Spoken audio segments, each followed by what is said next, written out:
بسم الله الرحمن الرحيم الحمد لله رب العالمين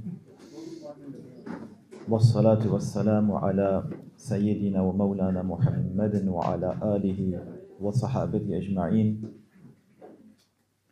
اللهم إني نويت التعلم والتعليم والتذكر والتذكير والنفع والانتفاع والإفادة والاستفادة والحث على تمسك بكتاب الله وسنة رسوله صلى الله عليه وسلم والدعاء إلى الهدى والدلالة على الخير ابتغاء وجه الله ومرضاته وقربه وثوابه سبحانه وتعالى سبحانك لا علم لنا إلا ما علمتنا إنك أنت العليم الحكيم يا الله اللهم صل وسلم وبارك على سيدنا ومولانا محمد السلام عليكم ورحمة الله تعالى وبركاته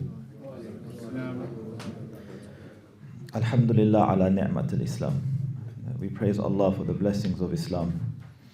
وَكَفَى بِهَا النِّعْمَةِ And it by itself is enough of a blessing for us. That Allah blessed us, chose us to be Muslims, to be from the Ummah of the Prophet ﷺ.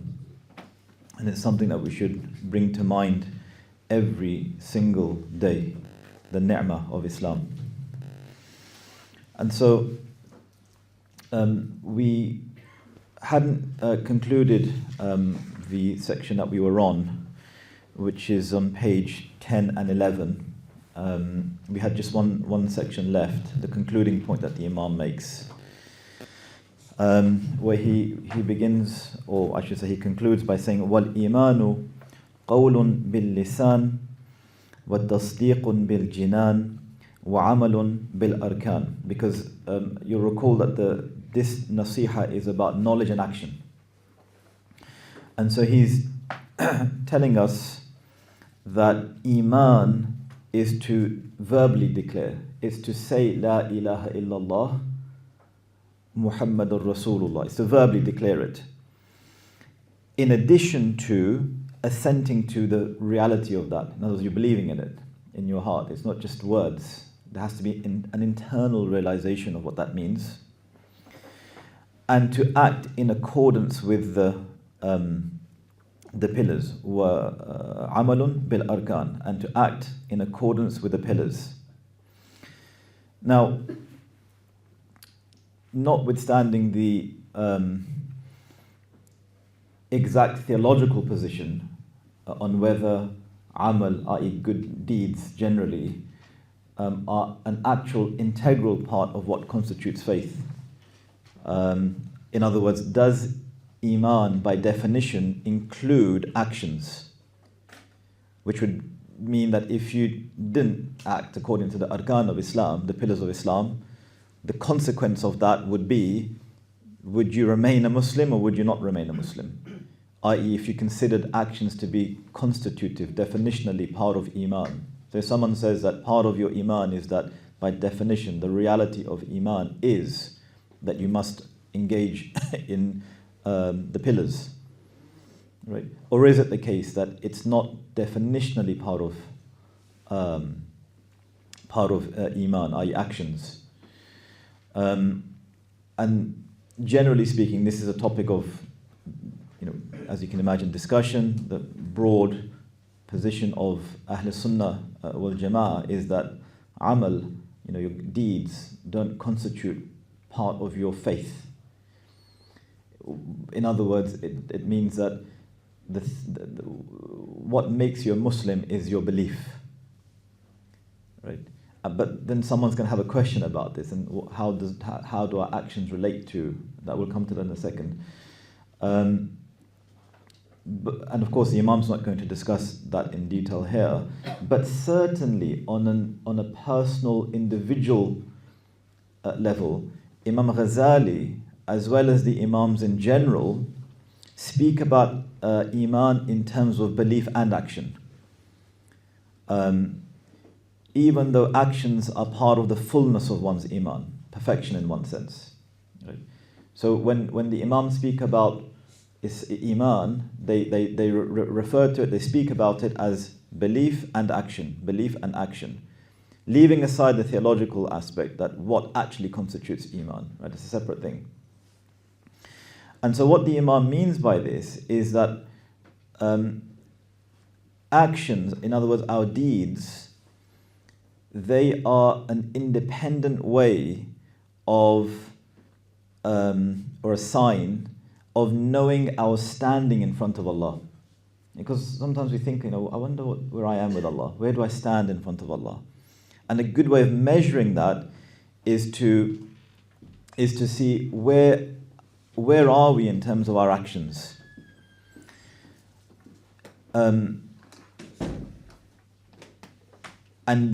deeds are they are our measure.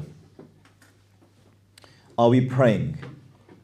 Are we upholding the moral code of our deen? And in this sense, we can't forget that our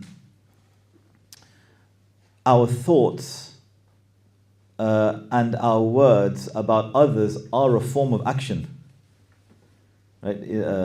Thinking is what they call in English a static verb. Right? Thinking constitutes an action. It's considered to be an action. And so how do we think of others? So if we're going to speak about faith and action, then we must include within that action our thoughts. Because a lot of what we do, in this sense, goes back to our interpersonal relationships, what we think about people. And thinking is an internal activity. Other people can't really see that. And so taking oneself to account is to look into the way that we think about other people. And we spoke about this in the lessons that we had last year, the perils of the tongue. Because a tongue is a sign. That's what it is. A tongue is a sign of what's inside you. Because the things that you say are an indication of what you think. But more often than not, the things that you say are just a small portion of what you really think about someone else, either good or bad. So if you thought of someone in really good terms, how are you able to express what you really feel about them? In some words that you know. Like, I really appreciate you, I really like you, I really, value what you do. They're just going to be some words, but what will end up happening is that your good cheer, the smile on your face, your behavior, your comportment, all of those things will indicate to someone what you really think about them. Likewise, if you, la samahallah, didn't like someone, right, you're not really ever going to, you can, if you're really angry with someone, you'll express the things, but what gets left behind inside you is of a deeper nature than the things that you actually say. So it's one thing to stop saying, because when we think about, look, I should stop speaking ill of people, what you're really trying to say and do is you should stop thinking ill of people. Because speaking is one thing, but if you haven't got rid of the dhann, as they say, these thoughts that you have, these presuppositions that you have about people, you actually haven't gotten rid of the concept of backbiting. Because you're having an internal dialogue with yourself. You're thinking bad of people. And one of the greatest signs of a believer, of a believer's good conduct, we find in hadith, is husnul dhann billah wa husnul dhann bi ibadihi. Is that to have a good opinion of Allah and to have a good opinion of His slaves. And that's why when we're told that we should have 70 excuses for people, the idea is that every person that you meet, whatever situation you might find them in, if you really wanted to, you could give them an excuse. It's hardly ever the case that you could find someone, la samahallah, in a very compromised position. Think this doesn't look good. But you'll be amazed at how even very compromised situations can have reasons behind them that you just don't know about. So the first thing that should come to your mind is that there's an excuse that this person has. In fact, the first thing that should come to your mind is nothing except goodness. Right? So, in summary, good deeds are a good sign of salvation. That's what the Imams tend to say. That good deeds are a sign of salvation. But that ultimately, and this is our belief as Sunni Muslims, of course, that Jannah is given to us by Allah out of His bounty and His mercy. And we'll come to this again because the Imam mentions this a number of times. And then the Imam says, وَدَلِيلُ الْأَعْمَالِ أَكْثَرْ مِنْ أَنْ يُحْصَى. I'm reading from page 11, and the translation is on page 10, the middle paragraph. وَإِنْ كَانَ الْعَبْدُ يَبْلُغُ الْجَنَّةَ بِفَضْلِ اللَّهِ تَعَالَى وَكَرَمِهِ لكن بعد أن يستعد بطاعته وعبادته. That even though the worshipper, an abid, attains paradise by the bounty and the grace of Allah. So that's what we say. It's not our actions that get us there.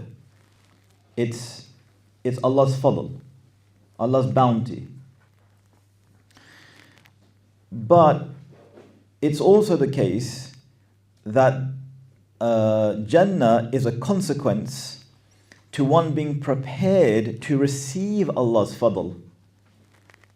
And how are you preparing yourself to receive Allah's fadl? So we're saying that, look, paradise is not given to you, Jannah is not given to us because we somehow deserve it because of our actions. We'll see that in a minute. Imam gives a beautiful example. It's given to us because Allah gives it to us out of His bounty. But what are we doing to prepare ourselves for that bounty? And what the Imam says here is that the sign of preparing ourselves for the bounty is the actions. That's what the Imam means here, that this idea of to be musta'id, to prepare ourselves to receive the bounty, you do it by obeying and by engaging in good deeds. Right? So there's a relationship between Allah's fadl and Him granting us the things that we want from Him. Of course, whilst knowing that Allah can give anyone what He wants, that's generally our belief. But if you want to speak about the way that Allah has set up the world and how He's informed us what He's going to do with us and how things will happen, He's made it such that rewards are conditioned upon actions. And likewise, punishments. Nas'Allah as-salam al-afiyah. And what's really interesting is that the word in Arabic for what's translated as a worshipper, what's the word in Arabic? Abd. Now, abd in Arabic is whether you recognize yourself as an abd or don't recognize yourself as an abd. You're still an abd. Right? There's those who recognize, yes, I'm an Abdullah. Each one of us, inshallah, we're Abdullah. But those who don't believe in Allah are still Abdullah. They're still the slaves of Allah, whether they recognize it or not. So what's interesting about the word itself is that it reforms into Ba'id. That's the same three root letters. Abada becomes Ba'uda, which is Ba'id, which means to be distant. So you can have an Abd who is distant, who doesn't accept his Abudiyah. Or you can have an abd who the same three letters, if you rearrange them, you get badi', which means someone who does wondrous things. And what's a wondrous thing? To worship Allah even though you have the free choice to not do that. Isn't that a wondrous thing? Right? It's the same three letters. Abada, you rearrange it, it becomes bu'ad. In other words, someone who's far away, doesn't recognize the ubudiyah. But someone who recognizes the ubudiyah, you rearrange the three letters again, it gives you badi', the one who does wondrous things. So it's within the word that we're being told the actual manifestation of abd in its various forms. And so the Imam says, لِأَنَّ رَحْمَةَ اللَّهِ قَرِيبٌ مِنَ الْمُحْسِنِينَ. Right? Who are, in the translation being that the mercy of Allah is near to those who do good. Right? That Allah's mercy, qareebun, is near to those who do good, the muhsinin. Who are the muhsinin? It's a word that we hear, muhsin. It's a name we give children. But what is a muhsin? If you look at the hadith of Sayyidina Jibreel alayhi salam, what does he tell us about those who engage in ihsan when The hadith in which Jibril alayhi salam comes to the Prophet alayhi salam and asks the Prophet alayhi salam about al-Islam. Akhbirni anil Islam. Akhbirni anil Iman. Tell me about Islam. Tell me about Iman. And the Prophet alayhi salam mentions what Islam is, mentions what Iman is. And then Jibril alayhi salam says, then tell me about Ihsan. What is Ihsan? And the Prophet alayhi salam says, أن تعبد الله كأنك تراه, that you worship Allah as if you are seeing Him. Right? وَإِن لَمْ تَكُنْ تَرَاهُ فَإِنَّهُ يَرَاكَ, that even though you don't see Him, know that He sees you. So that's what we're being told in our tradition, in this beautiful hadith, that the muhsin is the one who's engaging in Islam, i.e. the acts of worship, in a way that's beautiful, the utmost endeavor. In other words, if you think about anything, what are the most joyous things that we do in our life? An activity, for example. Let's say, some people get joy from planting flowers in the garden.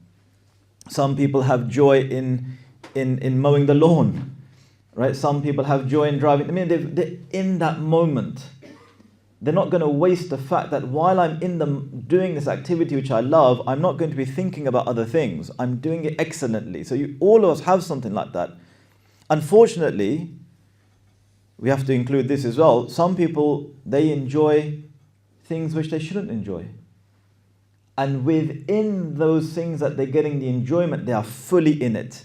You find that their soul, their presence, everything about them is focused on this potentially or possibly illicit thing.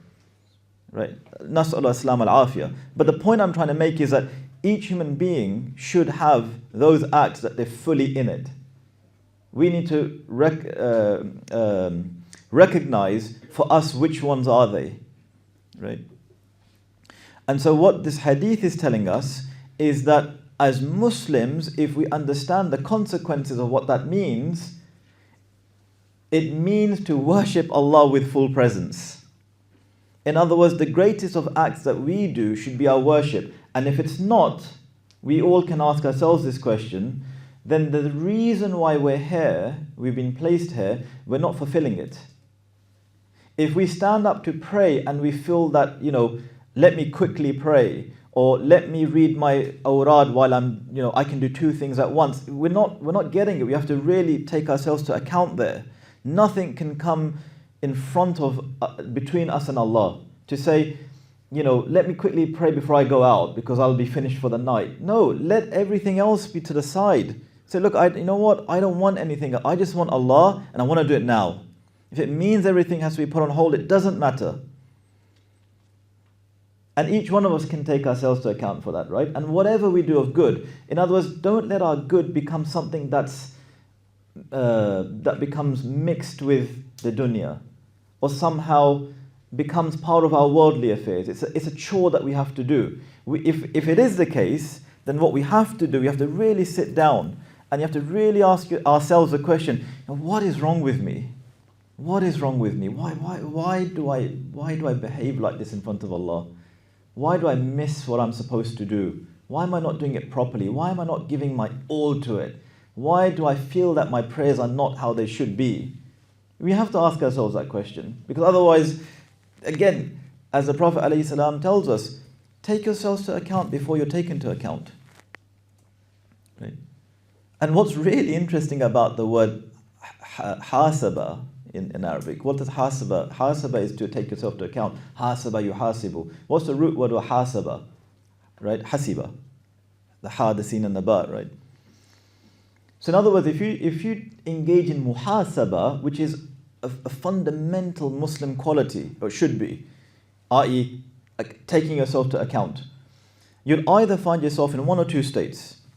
Either you'll be in a state of habs, same three root letters, rearranged. And what does habs mean in Arabic? Imprisoned. Or you'll be in a state of sabaha, which means either in a praiseworthy state, because subhanallah, Or it also means to swim, which means that you're free. Because swimming, the activity of swimming, is when a human being becomes one with something in the world. Because to swim, you can't do what you do outside, i.e. walk. You'll drown.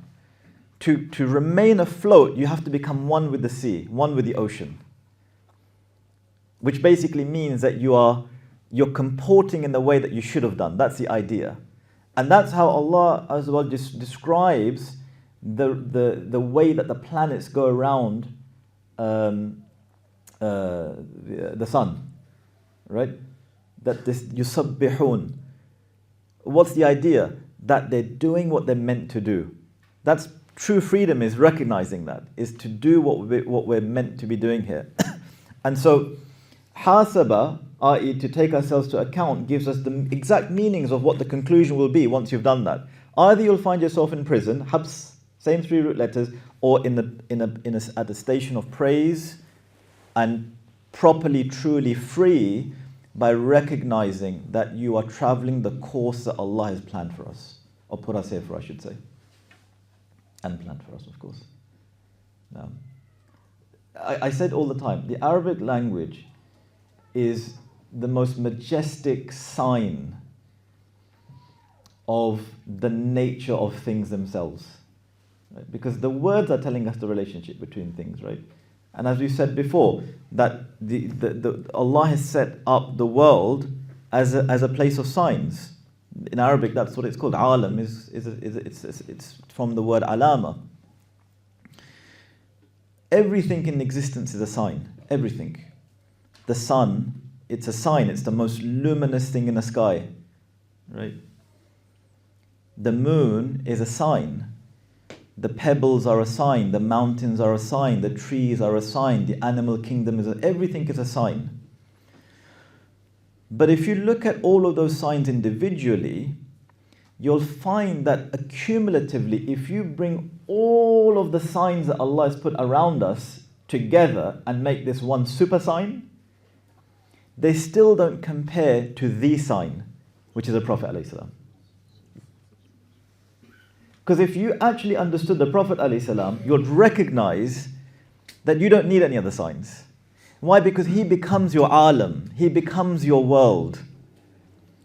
And so if you look at the type of sign that the sun gives you, the luminosity, doesn't compare to anything close to what the Prophet ﷺ is, right?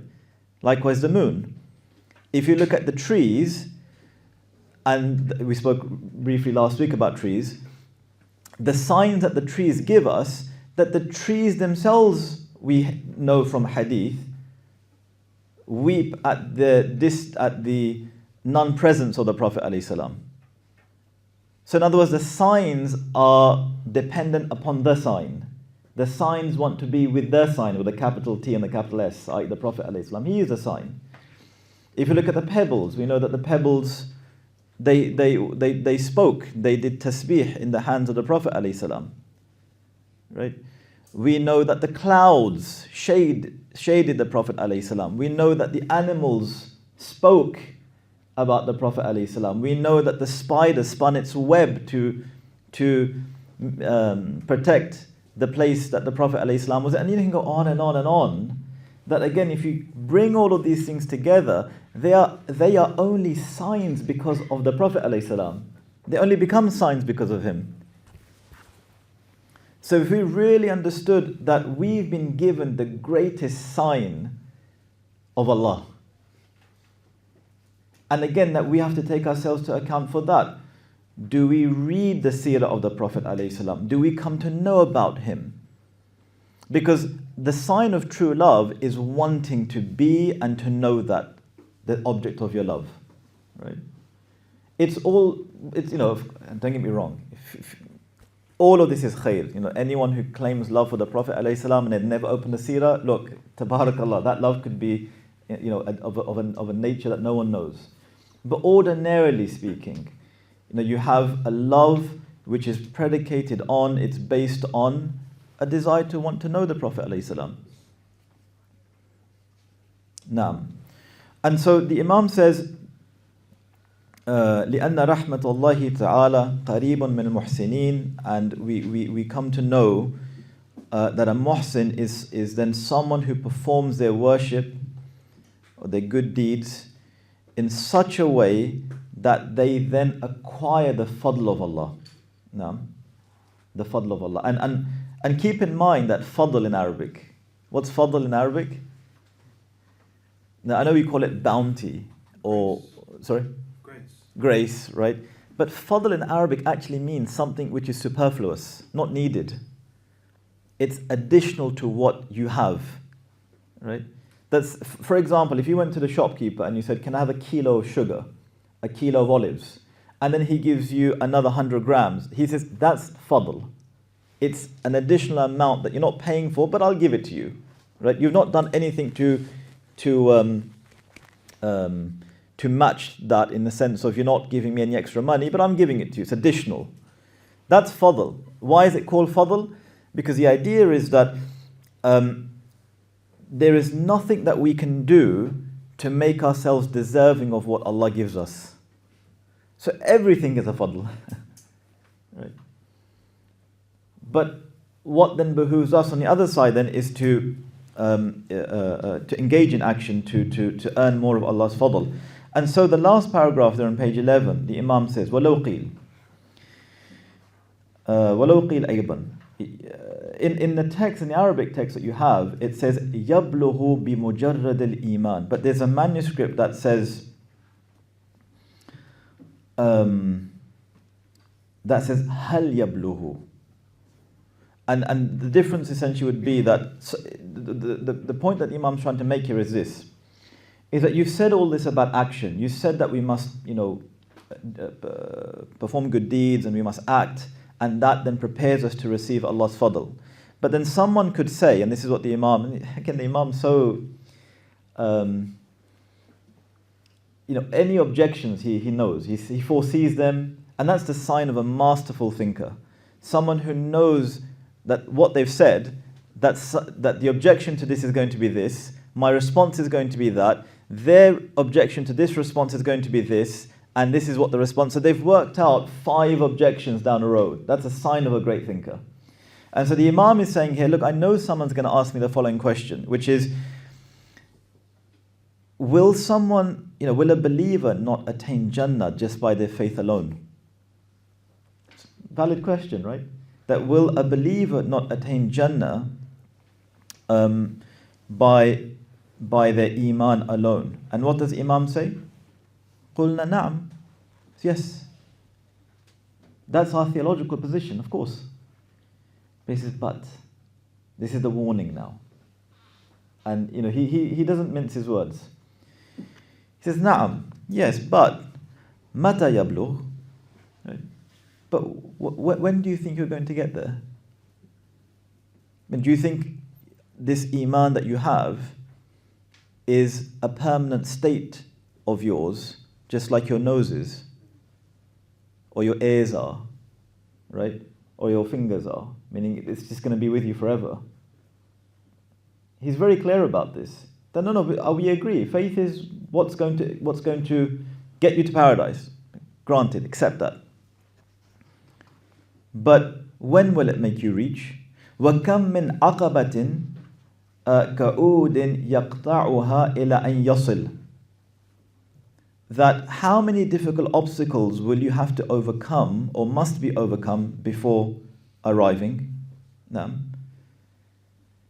Now, if you look at some of the obstacles to get there, someone who doesn't have any sort of a bank of good deeds, someone who doesn't have actions, the commentators on this passage, they say, how will that person face the test of shaitan at the point of death?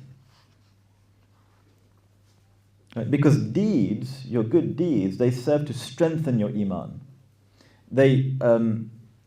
We can say that good deeds, they provide a strong assistive aspect in grounding our soul in the soil of iman. In other words, the more we act, the stronger we become in our iman. It's really grounding us. But then is the opposite not then true? That if someone doesn't act, then what is their iman? What do they even understand of it? So he's saying that the commentators, they say, how will the person who is void of deeds, they have iman, fine, but they're void of deeds, how will they face the test of shaitan at the point of death? And that's what the Imam means there. How many difficult obstacles must this person overcome before arriving? And the first of these obstacles is that of faith itself. And will he be saved from the denial of faith or not? He doesn't mince his words. Right? فَأَوَّلُ تِلْكَ الْعَقَبَاتِ عَقَبَةُ الْإِيمَانِ وَأَنَّهُ هَلْ يَسْلَمْ مِنْ سَلْبِ الْإِيمَانِ أَمْ لَا. Right? So the first of these obstacles is that of this very thing that you're claiming is going to get you to paradise, which it will. Well, the very first test is in relation to that. Do you think that it's going to stay with you? Do you think you'll still have it at the point of death? Because what's the dua that the Prophet ﷺ used to make the most? Ya muqallib al-qulub, thabbit qalbi ala dinik. Oh, the one who turns hearts, keep my heart firm on your deen. That's the Prophet ﷺ, the greatest of all Allah's creation. Ya muqallib al-qulub, thabbit qalbi ala dinik. And so the Imam is saying here that how will someone face that test then? That's notwithstanding other tests. So for example, someone who's constantly engaged in the vertical, in other words, they know, look, I'm here for Allah, He put me here for that purpose, I'm going to do what He wants from me. They're vertically aligned. Brilliant. Someone who's not vertically aligned, what will their mode of approaching life's difficulties be? Right? Oh, this test has come and that test has come, and why does this happen? And we can see in the world today, Islam, Muslims. I mean, how many Muslim countries are under Muslims are being persecuted, right? Tyrannized, treated unjustly. And then people ask questions about, Mata Nasrullah, when will Allah's victory come? But the people who are engaged in Allah, they know that this affair is all good, don't worry. Allah will make things happen. In other words, nothing shakes you. Right? If you look at the moments in the seerah where faith, iman had to be like a mountain. What are the examples? Take Badr. 313 of the great individuals against the powerhouse of Arabia. They only have one horse, Sayyidina Miqdad bin Aswad, that's one horse only. Right? They don't even have enough weapons. They're not dressed for war. Right? Did they shake? Did they consider? Did they think? Did they think of stepping away, walking away? Or could they not wait to engage? Right? That's the thing that they say, that the companions, it didn't matter who was on the other side. It could have been their own blood, and it was their own blood. Right?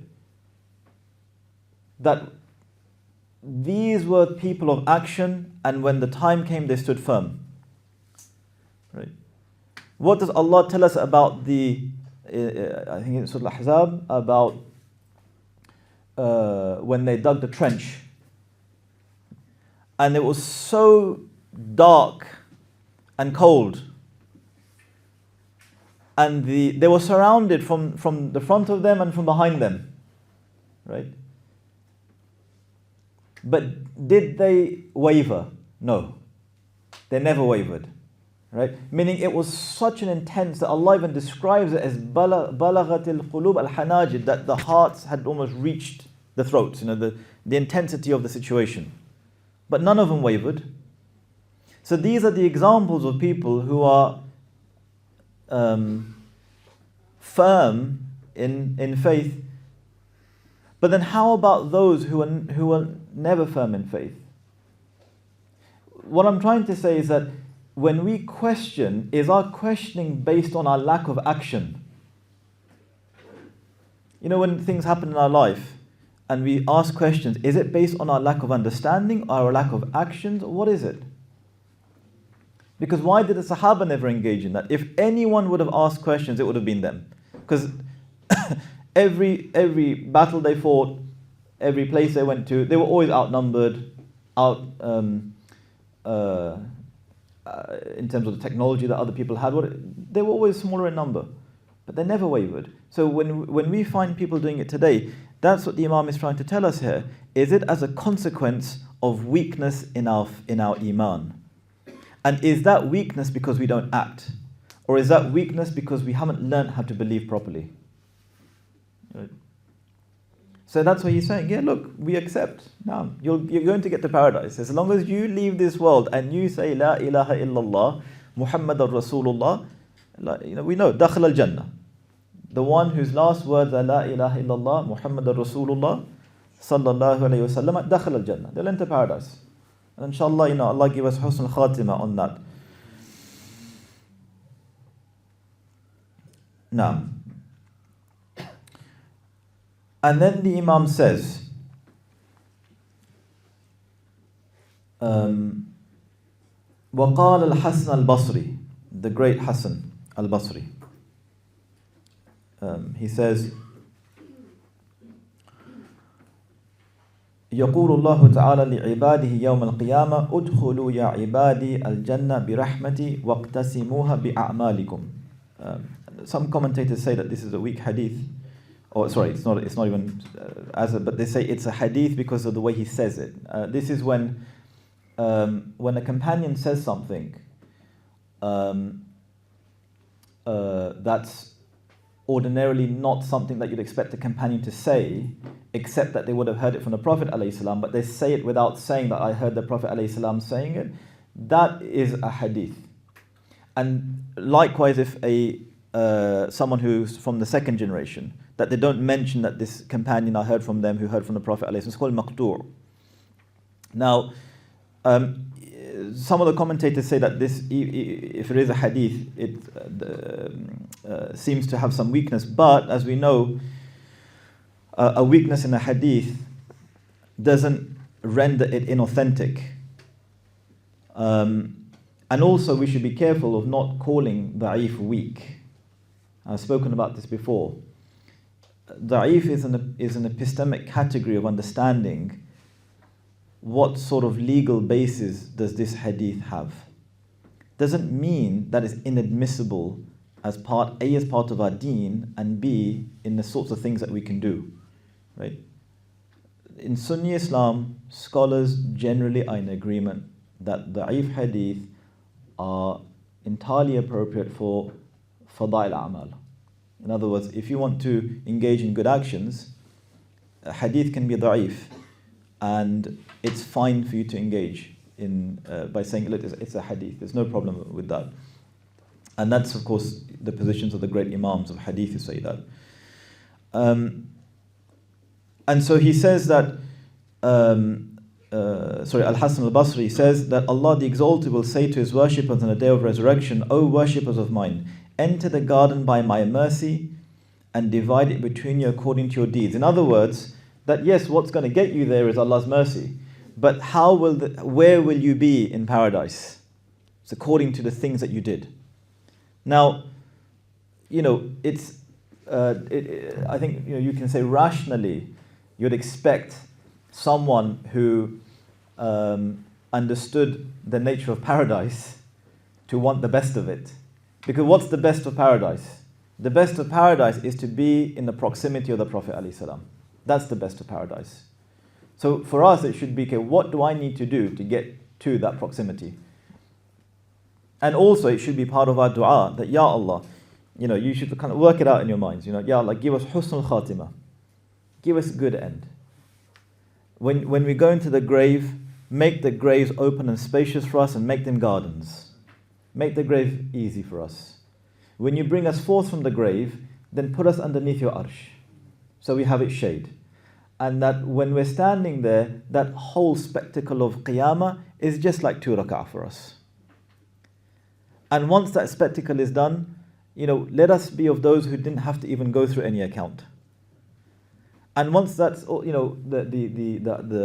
ahwal of qiyamah, that we pass over the bridge, which everyone has to do, faster than lightning. And that when we reach the hold of the Prophet ﷺ, the pool that Allah has given the Prophet ﷺ, that we drink from his hands. And then when you through your mercy allow us to enter paradise, allow us to never leave his side. That should be our sincere dua. Every single day when we ask Allah, we should ask Allah for these things. And so you'll see that the beginning of our dua begins with the Prophet ﷺ, and the end of our dua ends with the Prophet ﷺ, right? So then it behooves us to want to know how to get to him. So we'll stop here for today because that concludes the chapter. I had actually wanted to continue on to the next chapter, which is a beautiful story. It's a new piece of advice, but it does spread over from the one that we've just covered. And it has some beautiful lessons in there. This initial story that the Imām recalls of an abid, a worshipper from the Bani Israel, and what he says when an angel comes to tell him something about his worship. So inshallah we'll take it from there next week, inshallah.